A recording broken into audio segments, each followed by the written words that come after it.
नमस्ते। आज हम एक बहुत ही दिलचस्प और इमोशनल कहानी का विश्लेषण करने वाले हैं।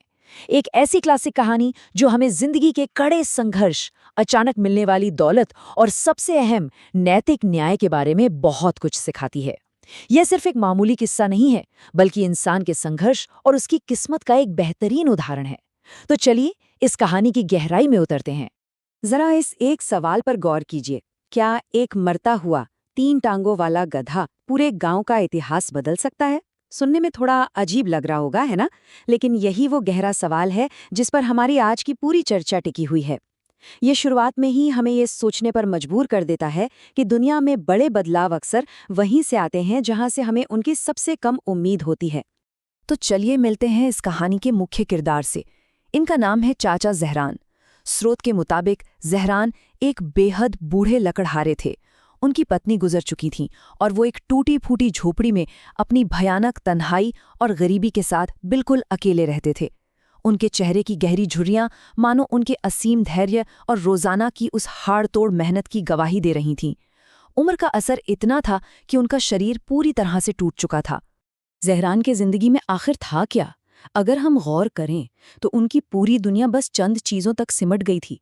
एक जंग लगी हुई कुल्हाड़ी, एक खुरदरी और घिसी हुई रस्सी, और उनका वो कमजोर शरीर जो अब सूखी लकड़ियों के भारी गट्ठर उठाने के बिल्कुल काबिल नहीं बचा था। और अगर जमा पूंजी की बात करें तो बस कुछ जंग लगे तांबे के सिक्के। जरा सोचिए, इन छोटी छोटी बातों से ही हम उस गहरे शारीरिक और मानसिक दर्द का अंदाजा लगा सकते हैं जिससे वो रोज गुजरते थे। उन्हें वाकई एक ऐसे जानवर की सख्त जरूरत थी जो उनका ये बोझ उठा सके। यहाँ से हमारी कहानी का पहला अहम हिस्सा शुरू होता है, निर्दयी बाजार और एक हताश कर देने वाला फैसला। अपनी मजबूरी के चलते जहरान एक जानवरों के बाजार में पहुंचे।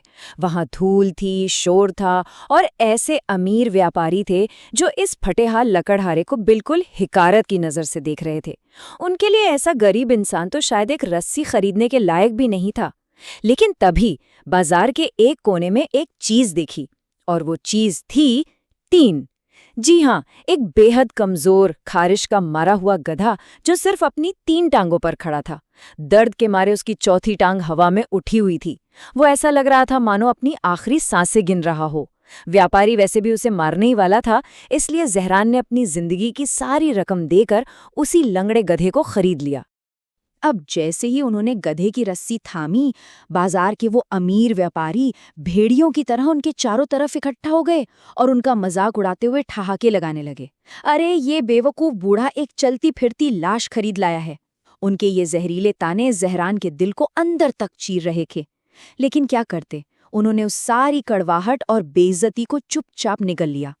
बिना एक भी शब्द कहे वो उस लंगड़े गधे को लेकर वहां से निकल पड़े। लेकिन वापसी के सफर में कुछ बहुत ही अजीब हुआ। गधे ने घर जाने वाले उस सुरक्षित और जाने पहचाने रास्ते पर चलने से साफ इनकार कर दिया। जहरान ने उसे लाख खींचा, पर वो जानवर जैसे जिद पर अड़ गया। वो उन्हें एक डरावने, कांटों भरे और बिल्कुल वीरान रास्ते की तरफ खींचने लगा।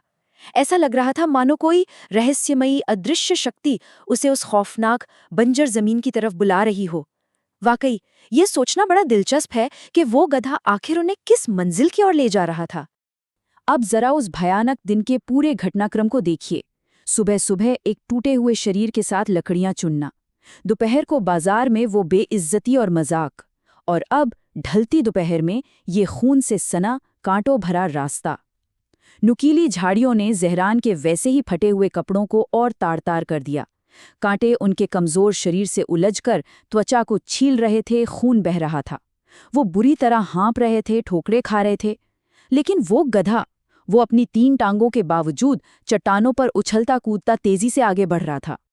और फिर इस सफर का सबसे बुरा और दर्दनाक पल आ गया। एक फिसलने वाली चट्टान पर जहरान का संतुलन बिगड़ा, वो जमीन पर गिरे और एक नुकीला पत्थर उनके पैर में बहुत गहरे तक चुभ गया।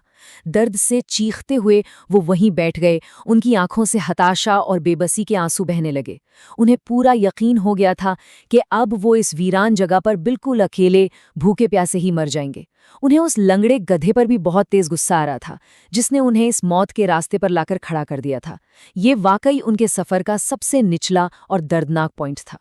और अब कहानी का दूसरा हिस्सा, सोने की छिपी हुई घाटी। अंधेरा घिरने ही वाला था कि तभी वो गधा एक बड़ी सी चट्टान के पास जाके रुक गया। जब ज़हरान ने अपने लाठी के सहारे वहां उलझे हुए कांटों को हटाया तो चट्टान के ठीक नीचे एक बहुत ही संकरा सा रास्ता दिखाई दिया। जैसे ही ज़हरान उस सुरंग से रेंगते हुए बाहर निकले, उन्हें एकदम ठंडी और शुद्ध हवा का झोंका महसूस हुआ। वो असल में ऊंचे पहाड़ों से घिरी एक छिपी हुई घाटी थी। लेकिन सबसे हैरान करने वाली बात पता है क्या थी? उस घाटी की चट्टानी दीवारें शुद्ध सोने की मोटी मोटी नसों से चमक रही थीं। जमीन पर सोने के टुकड़े ऐसे बिखरे पड़े थे जैसे आसमान से सीधे इसी जगह पर सोने की बारिश हुई हो। ये नज़ारा देखकर ज़हरान वहीं सजदे में गिर पड़े। उनके आंसू अब दुख के नहीं थे, बल्कि कृतज्ञता और हैरत के थे। यहाँ सबसे अहम बात यह है कि ज़हरान के मन में ज़रा भी लालच नहीं आया।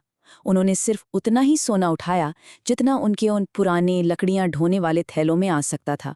उन्होंने सोने की उन विशाल नसों को चट्टानों में ही छोड़ दिया। उनका ये पक्का विश्वास था कि जो उनके हिस्से में लिखा है बस वही उनके लिए काफ़ी है। चलिए अब चलते हैं कहानी के तीसरे हिस्से की तरफ, वापसी और किस्मत का पलटना। वापसी के सफर में ज़हरान ने सोने से भरे वो भारी भरकम थैले गधे की पीठ पर लाद दिए। और चमत्कार देखिए, उस लंगड़े गधे ने जरा भी विरोध नहीं किया। ऐसा लग रहा था मानो उस सोने ने उसे कोई छिपी हुई ताकत दे दी हो। अगली सुबह जब वे वापस उसी बाजार पहुंचे तो व्यापारी फिर से मजाक उड़ाने के लिए तैयार थे। ज़हरान सीधे उसी व्यापारी की दुकान के पास गए जिसने उन्हें सबसे ज्यादा जलील किया था। अब जरा इस नज़ारे की कल्पना कीजिए। एक के बाद एक 3 चीजें होती हैं। गधे ने एक मक्खी उड़ाने के लिए अपनी पीठ को झटका दिया। ज़हरान के वो पुराने और कमजोर थैले अचानक से फट गए और ठोस शुद्ध सोने के भारी टुकड़े एक जोरदार खनक के साथ उस व्यापारी के फर्श पर गिरने लगे। जरा सोचिए, उस भारी धातु के जमीन पर टकराने की उस एक आवाज ने पूरे बाजार के ठहाकों को हमेशा के लिए खामोश कर दिया। हर कोई बिल्कुल सन्न था। तब ज़हरान पूरे वक़ार के साथ झुके, सोने का एक टुकड़ा उठाया और व्यापारी की मेज पर जोर से रखते हुए कहा, मैं तुम्हारी ये दुकान और तुम्हारा वो एहतराम खरीदना चाहता हूँ जो तुम सिर्फ पैसे के बदले देते हो। ये सिर्फ एक गरीब की किसी अमीर पर जीत नहीं थी, बल्कि ये उस बेरहम बाजार के चेहरे पर किस्मत का एक बहुत ही करारा तमाचा था। यहाँ हमें दौलत के 2 बिल्कुल अलग रास्ते साफ दिखाई देते हैं। स्रोत हमें बताता है कि चाचा ज़हरान ने उस बेहिसाब दौलत को सिर्फ अपने तक सीमित नहीं रखा। उन्होंने गरीबों और बेवाओं में धन बांटा, आश्रय स्थल बनवाए और हाँ, उस गधे के लिए एक बहुत ही शानदार अस्तबल भी बनवाया। वहीं दूसरी तरफ वो लालची व्यापारी, वो बस अपने लालच में अंधे होकर सोने की तलाश में उसी खतरनाक रास्ते पर निकल पड़े। लेकिन वो भटक गए, उनके घोड़े मारे गए और वे अपनी सेहत और मानसिक संतुलन खोकर बिल्कुल खाली हाथ लौटे। ये लालच और संतोष के बीच का एक बहुत ही साफ और बड़ा अंतर है। आपको बता दें कि इस पूरी कहानी के मूल में एक बहुत ही महत्वपूर्ण सांस्कृतिक और इस्लामिक कॉन्सेप्ट है जिसे रिज़्क कहा जाता है। रिज़्क का मतलब है ईश्वरीय जीविका। ये एक ऐसा गहरा विश्वास है कि इंसान का अंतिम भरण पोषण एक ऊपर वाले की ओर से ही आता है और अक्सर ये ऐसे रूपों में आता है जिसकी कोई कल्पना भी नहीं कर सकता। इस कहानी में वो मरता हुआ लंगड़ा गधा उसी रिज़्क को पहुंचाने का एक जरिया था। और अंत में स्रोत सामग्री से ली गई इस गहरी बात के साथ हम आज का ये विश्लेषण खत्म करते हैं। जीविका अक्सर सबसे कमज़ोर रचनाओं के हाथों में छिपी होती है। आज हम किसे नज़रअंदाज कर रहे हैं? ये एक ऐसा सवाल है जो हमारे जहन में रुक जाता है। ये हमें सोचने पर मजबूर करता है कि समाज में जो लोग हमें सबसे कमज़ोर या बेकार नज़र आते हैं, शायद उन्हीं में सबसे बड़ा मूल्य छिपा हो। तो आज के लिए बस इतना ही।